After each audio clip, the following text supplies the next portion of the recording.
All right, so today we're going to be talking about regularization, which is, I don't believe I've talked about regularization yet, as I don't think I should have, but regularization is basically the overall method used to combat overfitting. So, previously with our linear regression, I did say, all right, if you see your test RMSE much higher than your trained RMSE, your model is likely overfit to your training data. But I didn't really say what you can do to combat that other than maybe take out some features. So regularization is the umbrella term for techniques used to overcome overfitting. So really quickly to read this definition, what is regularization?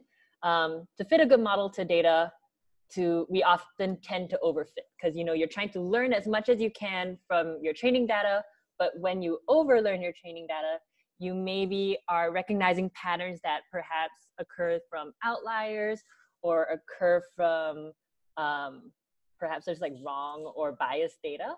And so you've overlearned these things where maybe you want to give some leeway to, such that your model can generalize more to unseen data or just your test data. So regularization is the technique used to avoid overfitting. Overall, in a one sentence summary, regularization discourages overly complex models by penalizing the loss function. And we'll talk about the loss function / cost function in a little bit. But as a recap, why do we need to regularize? One, to prevent overfitting, but also a very, very common question asked is the bias variance trade-off.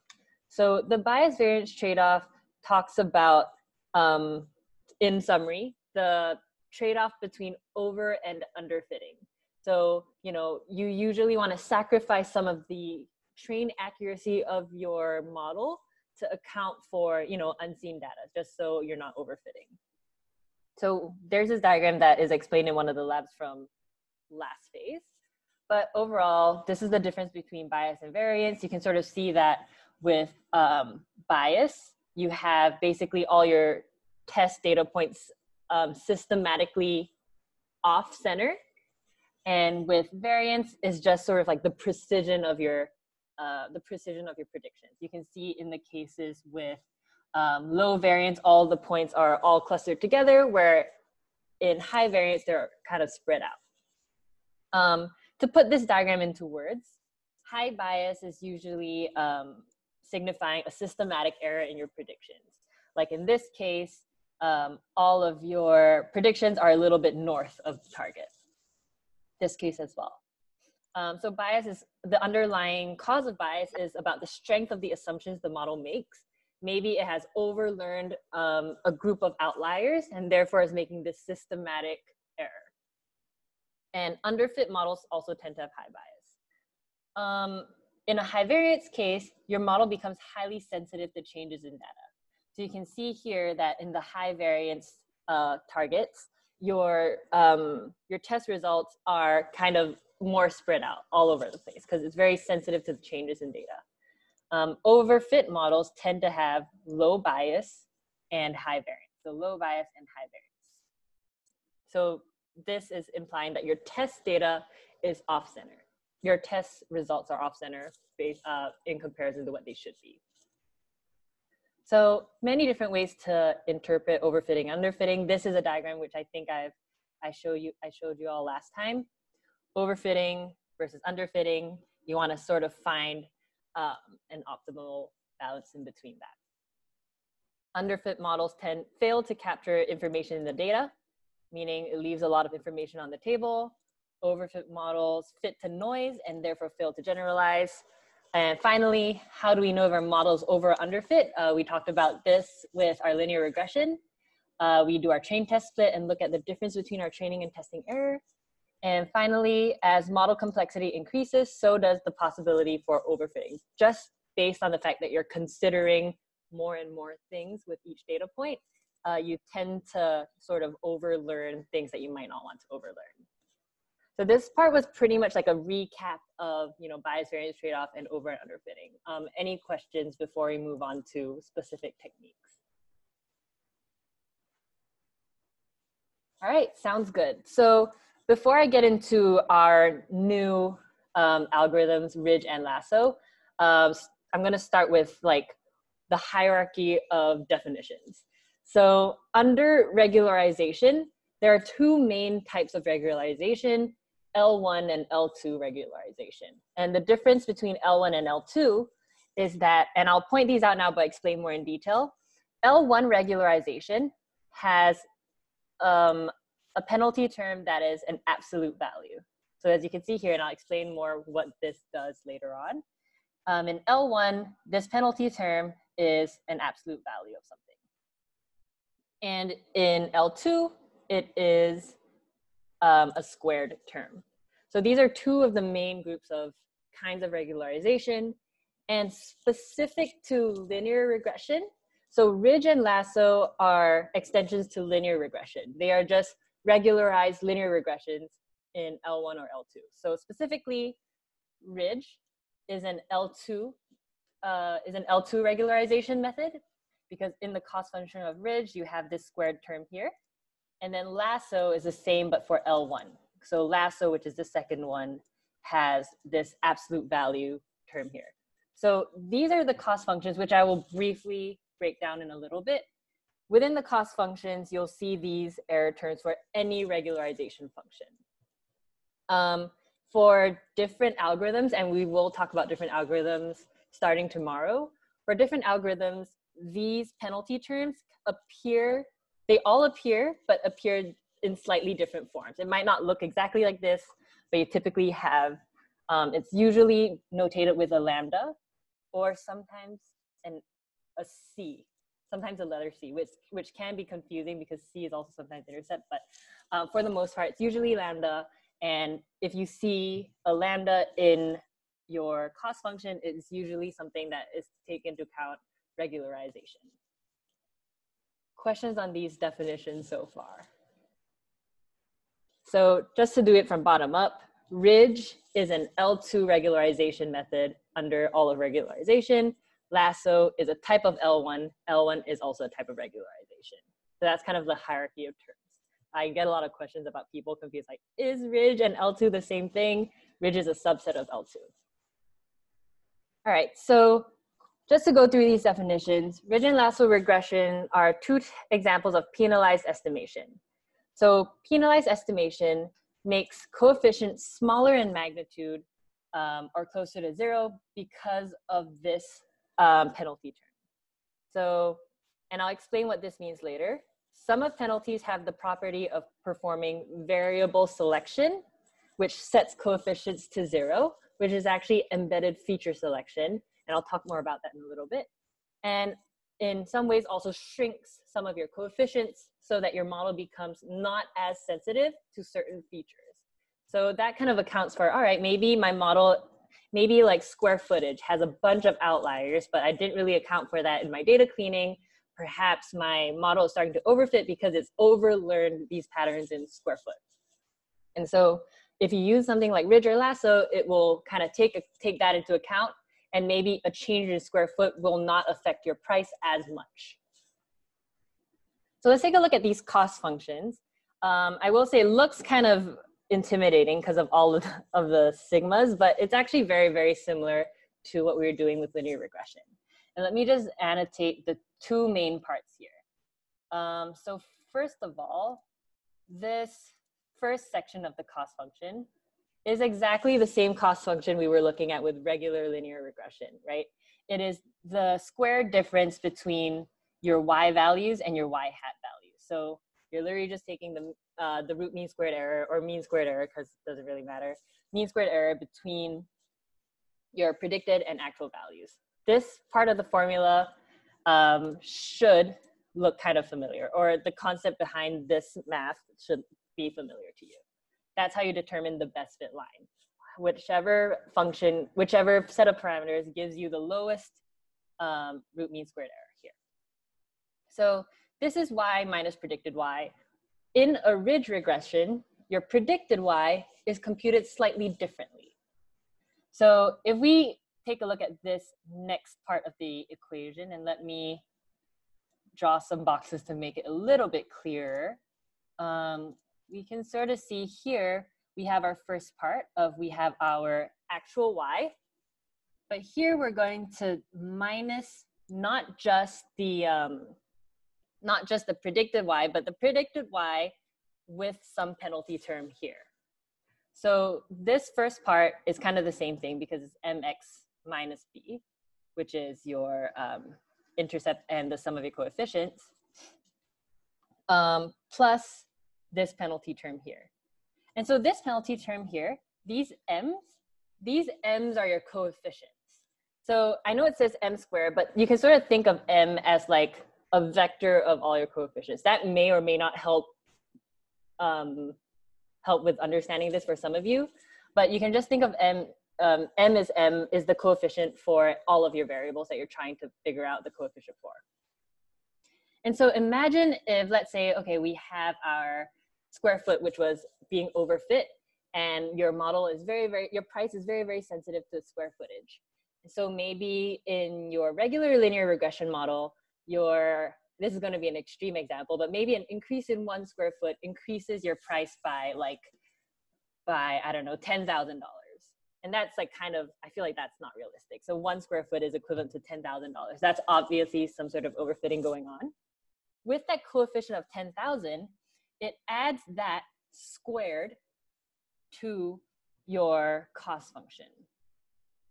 So imagine your cost function, the result of your cost function with that coefficient value is going to be very large. So your cost function is going to include 10,000 squared. And they're going to see that, all right, this cost function is very large. Maybe let's try lower coefficient values for square footage to account for that. Does that make sense? So that's kind of like reducing the sensitivity of specific coefficients that are being overfit. Wait, so this is just penalizing the cost function then, so that you know that you're overfitting? Exactly. Then I kind of missed the part as to how you correct for that then. Yeah, so the correction comes in the process of gradient descent. So It's going to just try different values of your square foot coefficient to get your overall cost function to be lower. Okay, so it's going to make your cost function at these coefficients be higher, basically, so that it wouldn't be the minimum. Kind of. Usually your coefficients end up being a little bit lower, just because, you want to reduce this overall sum, right? So you're going to reduce this overall sum, so m typically gets forced down. Right. M being your coefficient. But then at these coefficients, the cost function should be like higher up, right? There should be a greater cost. Yeah, absolutely. So then when you apply gradient descent, this wouldn't be the minimum at these two, like the coefficients that you have now would not be the minimum. Yeah, that's right. If you were to take your coefficients from your regular regression and plug them into this cost function, very likely they wouldn't be the best coefficients. And it'll just do another process of refitting. It's all by gradient descent. They're going to just figure out what's the new combination of best coefficients. Okay, got it. But this will always reduce the slope of your line, won't it? Like, for example, mine seemed to like tail off towards the end when I actually probably should have increased the slope of it for the project. So this won't correct for that, correct? Kind of. So there's another thing that you also got to do to like prevent the over penalizing of certain coefficients. But we'll sort of talk about that right after this. It's basically standardizing such that all of your values are on the same scale. So I'll get more into that in a little bit. So that's kind of how the cost function comes into play and like that penalty term and how it works. Another thing I wanted to point out with this cost function is the lambda over here. So I didn't really say what that lambda is. So the lambda here is usually some constant. And it's a constant that you can actually feed into your model. So you can actually test different lambdas to see how much regularization you want in your model. Typically, with something like this, you would test your model with different values of lambda to see what performs better or worse. Maybe look at your different train and test RMSEs, see which ones have closer values, and you can sort of determine your lambda that way. And yeah, because of that, you'll end up running a bunch of the same ridge or lasso regression just by changing lambda and looking at your different results, and then you, in the end, pick the best lambda that you think works. So lambda is a constant that you get to choose in your model. Later in this notebook, I have a couple examples running through what that looks like. So that's ridge regression. Lasso regression works exactly the same way. The only difference being that instead of, the m being squared, you have the m as an absolute value. So because of that, there's a chance that your best coefficient for Lasso would be 0. So it's possible that your model thinks, all right, well, since these coefficients are so sensitive and no numerical value above 0 can reduce our cost function, we'll just bring the coefficient down to 0. Let's maybe not even consider this variable at all. And so Lasso is actually a really fun method to use as feature selection as well because of that. So yeah, questions so far about these cost functions?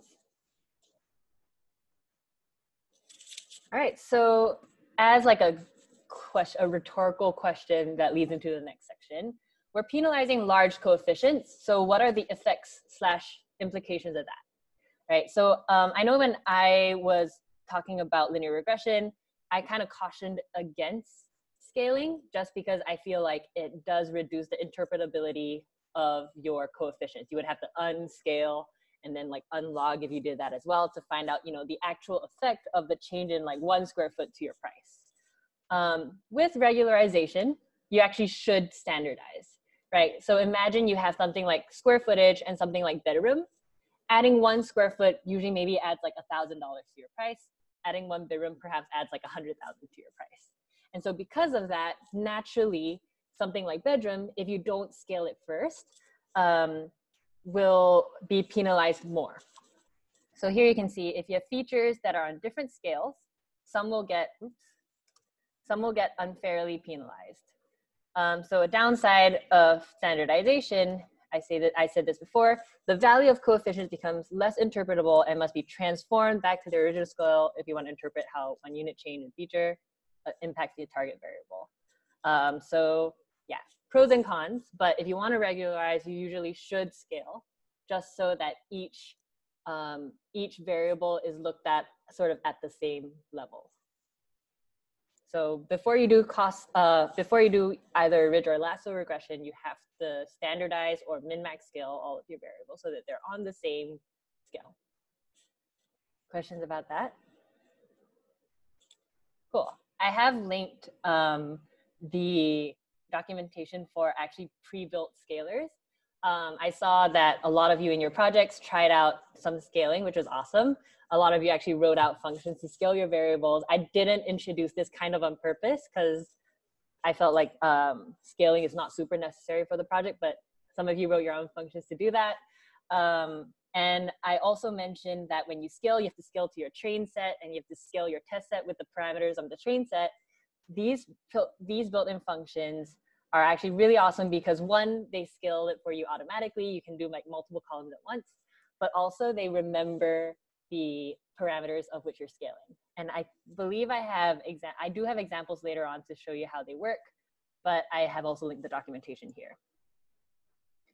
All right, so let me just show you how this works in practice. So for this example, this is going to be one that purposely overfits. This is actually taken from your lessons, so I won't go super in-depth into this. Basically, it's another different housing price data set, predicting pretty much the same thing that you were doing for your project, but different city, I think. I think this might be Boston, if I'm not wrong. But let's take a quick look. We have what we're doing here. We are splitting our data. We are, for now, just working with the numerical columns, just so we don't get into too much data cleaning now. We are going to, yeah, I think this is the same, removing object features. Here are a bunch of steps that I will just talk through really quick. This is cool because for a lot of the null values, one strategy you can do is impute with the median. And this is one of the syntaxes I wanted to talk about. So simple imputer is something that exists in scikit-learn, and it automatically imputes every column's null values with the median. And of course, you can give it different strategies. You can tell it to do mean or mode as well. Something about syntax I wanted to talk about was difference between fit and transform. So you can see here, this is actually very, very similar to what we were doing with the scikit-learn linear regression. We first have to instantiate the model. And in this case, we're going to instantiate the simple imputer, which is basically like, all right, first I'm getting the empty version of the imputer, telling it that, all right, whatever data we're going to feed into it, I want it to replace null values with median. So now that we have our imputer built, we want to fit it to our X-train variables. So what that means is this imputer is going to find out the median of all the columns in our X-train and just remember those values. So that's what the fit does. And the transform just does the actual imputation. It actually fills in the null values. So with this fit transform, it's one, remembering the medians of each column, and then putting the medians in the transform.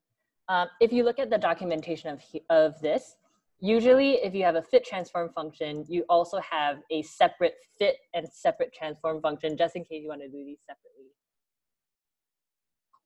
Finally, because I always say that, you know, because you want to prevent data leakage, you want to only fill in null values of your test set with your train median.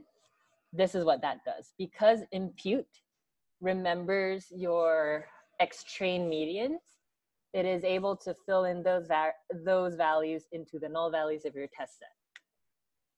I don't know if that makes sense. There is another example later with I think scaling that I'll talk about as well. But does that not make sense to anybody? Does anyone have any questions regarding this? This syntax is pretty important to remember. Yeah, in terms of the syntax, Mm-hmm. impute looks like it's just remembering simple, like it's the strategy is median, but we haven't actually set the number to that, have we? Yeah, so the setting of the numbers is actually embedded in this fit transform method. So that saves it. Mm-hmm.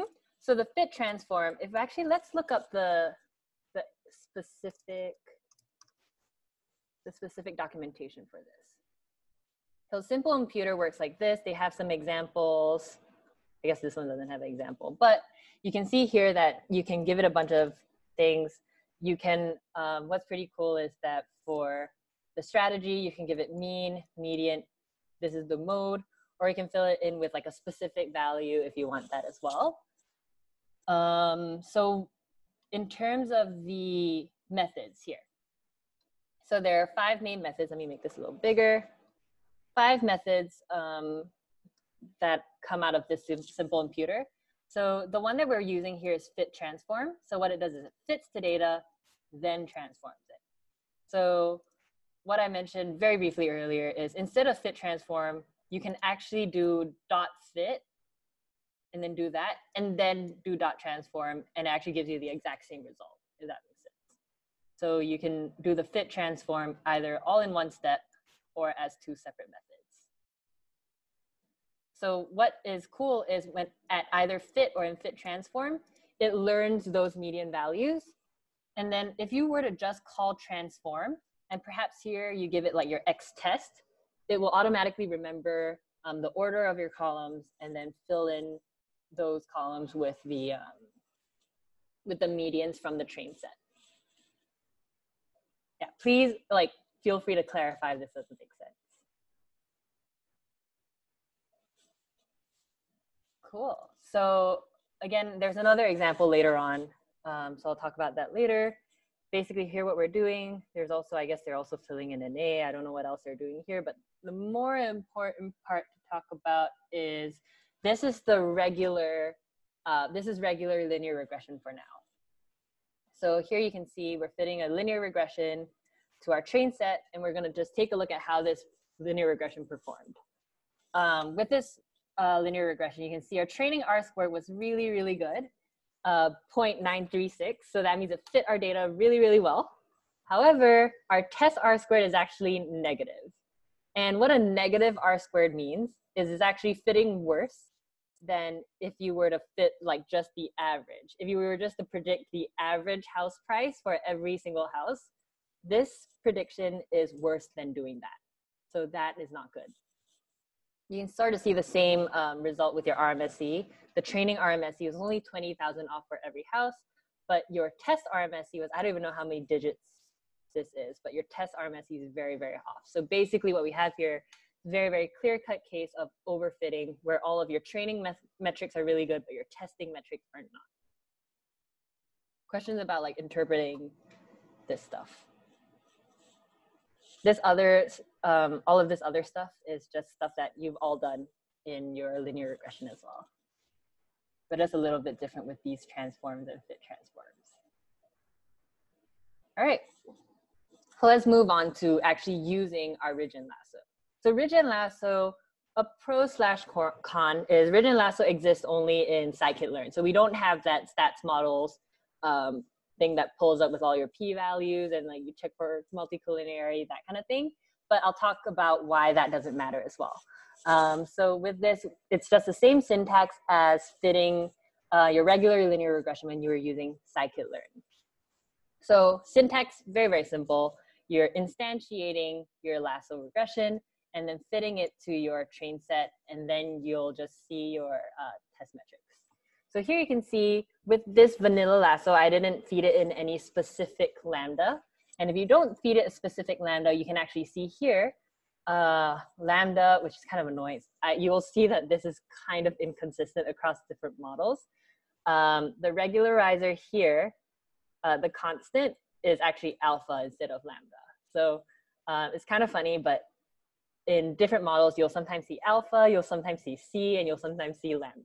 But it's really up to you to look at the documentation and see which one is the actual regularization parameter.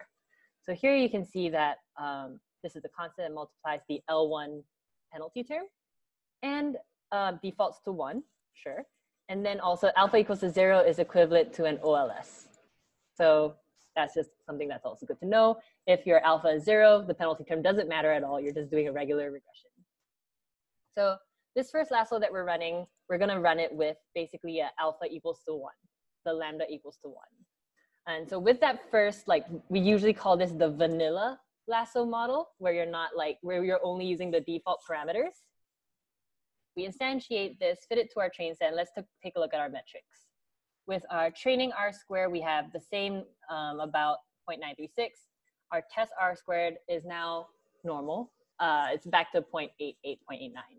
And then you can also see that our training and test mean squared errors are both within like 6,000 of each other. So if you look at percentage-wise, it's like maybe like 30% off, which is not super great. But in terms of housing prices, in context, being like 26,000 off for the price of a house is actually still pretty good, I think. So just to show like procedurally what you would do usually, it's hard to determine what the best value of alpha would be unless, you know, you really can like visualize how, you know, each of your coefficients would interact with each other with a penalty term. So typically what data scientists do is they will just set up something that will try different values of alpha. So what we have here, we're just going to try alpha equals to 10. Something like this, I don't think we've dealt with this yet, but feeding a parameter into a model, these parameters are known as hyperparameters. So these are just things that you can adjust in your model. Every single model that we're going to be talking about from today onwards will have hyperparameters that you can adjust. And these will be the things that you'll be adjusting in your project as well. So here we're adjusting, all right, let's just see what happens if we regularize it even more. Instead of 1, let's regularize it with an alpha of 10. With that, you can see that, all right, it kind of hurts our train R-squared a little bit, but we kind of expect that because usually when we are accounting for overfitting, we allow a little bit of leeway for our training metrics. So you can see R-squared went down by like, honestly, not by too much, 0.001, but our testing R-squared got even closer. And our training and testing MSE, is this MSE or, no, these are RMSE, sorry. These are RMSE values, which makes way more sense. But our train and test RMSEs are getting closer as well. So you can see that with more regularization, your train and test metrics usually get closer together. So with Lasso, if you remember, Lasso is the one that is the absolute value. So because of that, your coefficients for this Lasso regression can be brought to 0. So just as a little bit of exploration, this has done some feature selection for you. Let's take a look and see how many coefficients were brought to 0. So based on this, we started with apparently 296 variables. And actually, let's take a look and see what that looked like. I think it was xtrain all. Yeah, we had a bunch of variables. I'm not even sure what those are, but lots and lots of variables, different kinds of SIL types, SIL conditions, looks like from here. So it looks like they did basically a lot of dummy variables. And for some of you who did the same with, like, for example, zip code, you ended up with like plus 70 variables, very similar situation here. But yeah, from this, we are actually just looking at the coefficients from your Lasso regression. How we know to look this up in the documentation, you have parameters, but you also have attributes. Parameters are usually like things that you feed into the model. Attributes are pieces of information that you can extract from your model. And so here you can get your coefficients. Not sure, oh, I guess not too sure what that is for now. But here you can see you can get the intercept term as well. But yeah, back to our Lasso. With that, we can see that with our Lasso regression, our coefficients, 77 out of almost 300 of them were close to 0. So we pretty much cut out like a third of our variables, which is just good to know. This is basically checking because they're not exactly 0. We're just using some arbitrarily small number to compare to. All right, really quickly, just to show, ridge regression, same thing, same syntax. You instantiate ridge, you can give it different amounts of alphas. Usually you would try like a few. And then you can just, same thing, print your results and take a look. With ridge, you will still have your 296 variables included. Some of them will just have, I guess, really, really small coefficients. So here you can see our train and test R-squares are very, very close.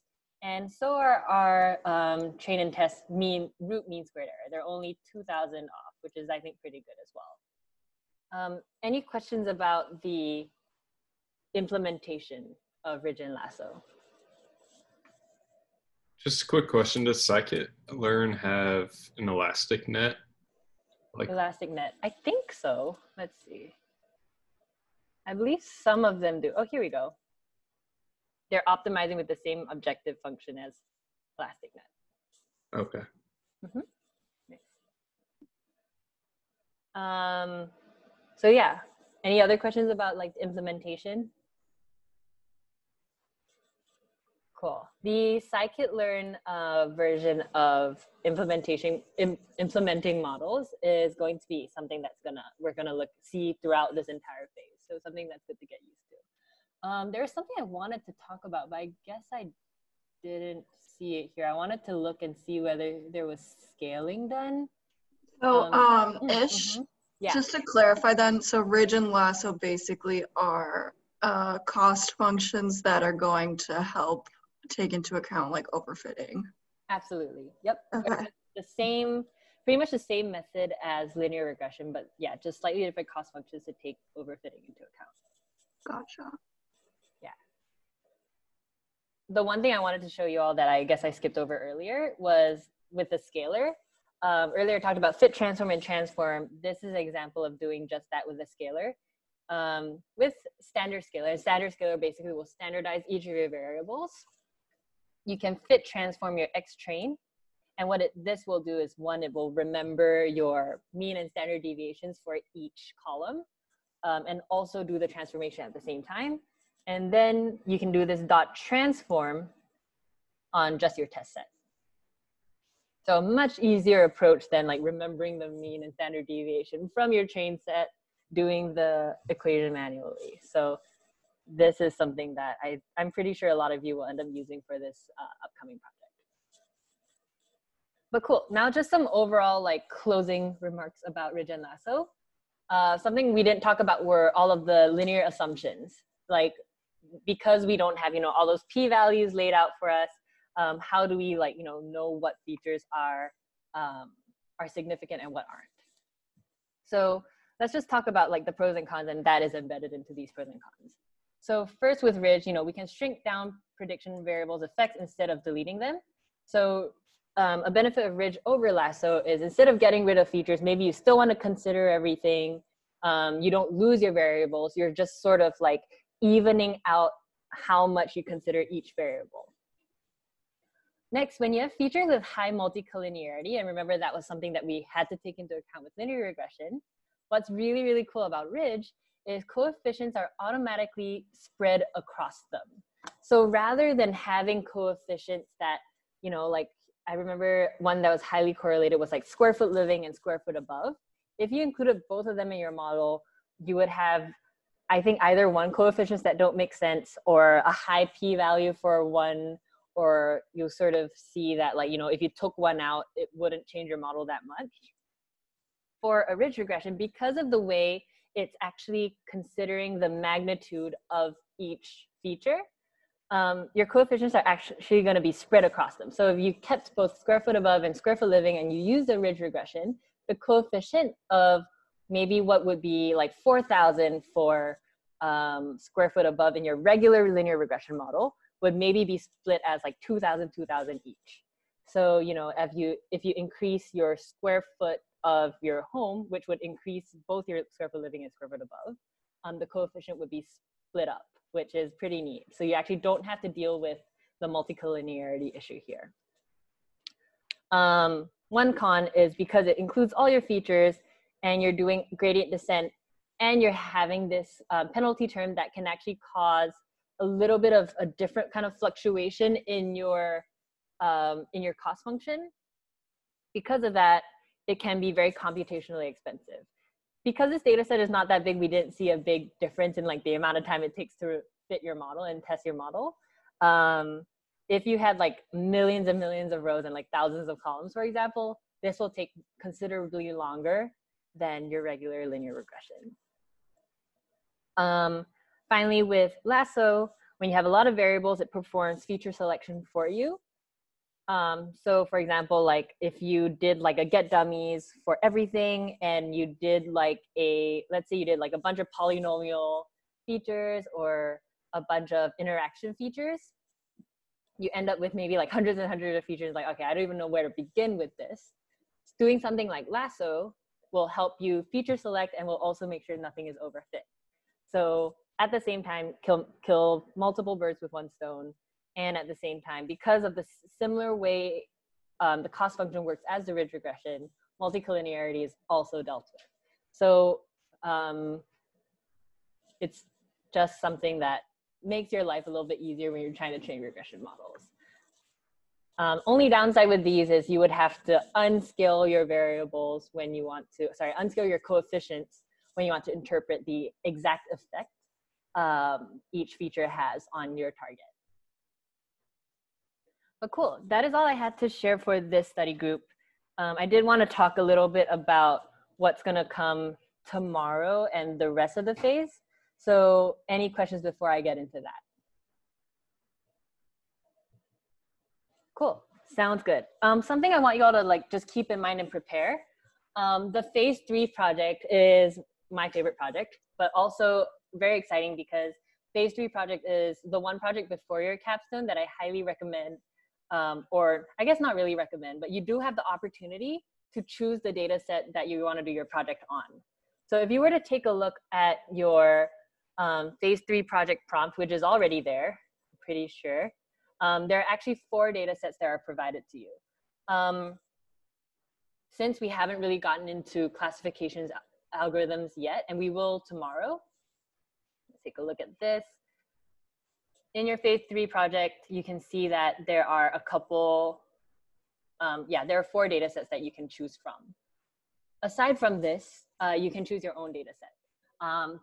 As we get into classification tomorrow, I will give more pointers on like possible places to look for data sets and also what are things to look out for in a data set that would be appropriate for this project, but it's something to start keeping in mind because we do the project in like 2 weeks.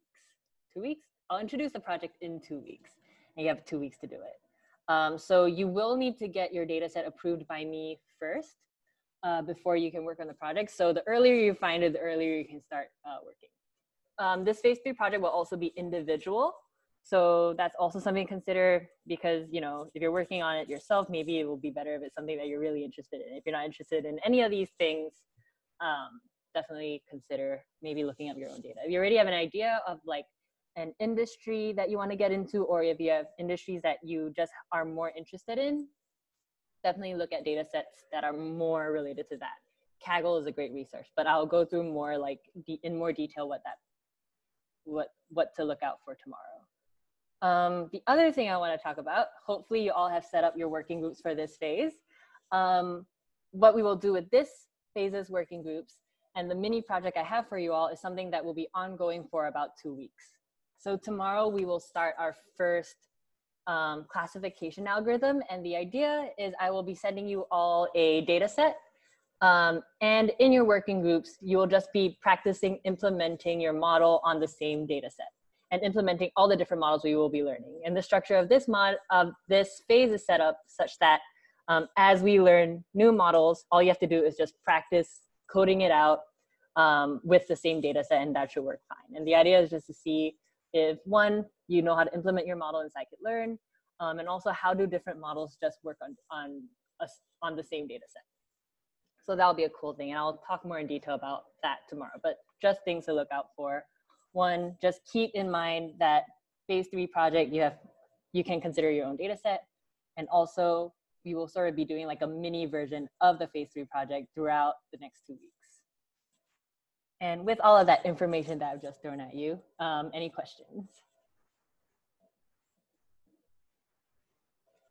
Cool, awesome. So looks like we have ended a little early today, which is kind of rare. Yeah, I don't think I have anything else for you all. So I guess I will see you all at your one-on-ones or at tomorrow's study group. Quick question just for the other part of this topic. Mm-hmm.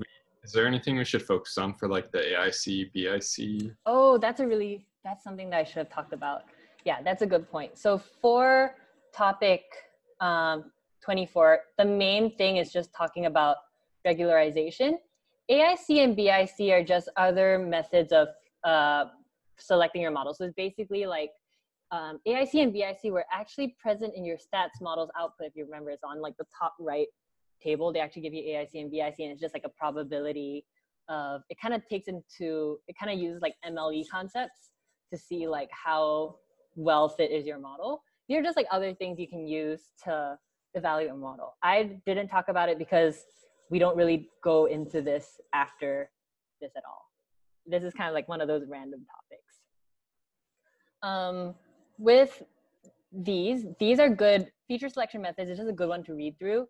Everything in here we sort of talked about. They do talk about like RFE. They talked about using Lasso as a feature selection method. They talked about like p-values. So that's like a good one to just read. It's like a summary of all the ways you can select your features. Generating data, I also didn't talk about because it's really just like coding things that it's really just like code that you follow along. In the future, if you ever need to generate synthetic data for like, I can't even think of like a data science purpose to do this for, but if you ever need to generate like specific shapes of data that you want to test on, generating data has code for that, but not particularly important conceptually for now. One more thing to mention since we are here, tomorrow is topic 25 and 26, which looks pretty intense because 25 is already this long, 26 is this as well. I will say 26 would be the one to skip if you feel like you can't make it through that. 2 reasons. 25 and 26 both talk about logistic regression, which is our first classification model that I'll go through tomorrow. With logistic regression, this one down here has you coding it from scratch, which as you all know, I really not a fan of these coding from scratch labs. Because every topic is going to be a brand new algorithm, it is not realistic for all of you to finish all of these lessons. I will tell you now that like students typically do like between 20 to 30% of all the lessons in this phase. So just use that as like a benchmark for how much you're doing. Typically what you would do for this topic, for especially the topics like 25 through 32, do the readings. And aside from the readings, any lab that says in scikit-learn, do that, because those basically tell you how to implement these models. Because the implementation is very, very similar for every model, you're just doing like model.fit, model.predict. You don't necessarily need to know like exactly how the cost function is working. You can implement pretty much every model in your project. without understanding how the intricacies of them work. What I hope is for you all to be able to, like, in 1 or 2 sentences, explain on a very high level how each model is working.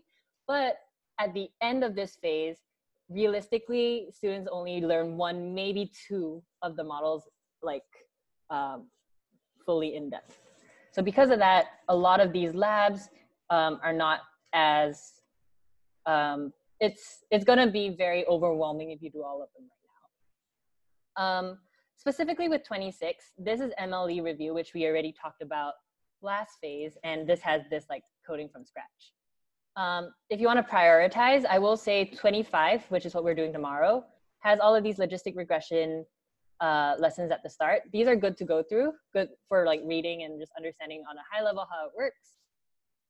The second half of 25 is very, very important, and I will also emphasize it tomorrow, because all of these are how you evaluate any classification model. So all of these things, actually more of this here, all of these are just how you evaluate your classification model, which can be brought over to every other model we'll be talking about. So because of that, I would say this chunk of labs would be good to go through. But yeah, sorry for not talking about this at the start. Anything else anyone want to bring up? Cool, awesome.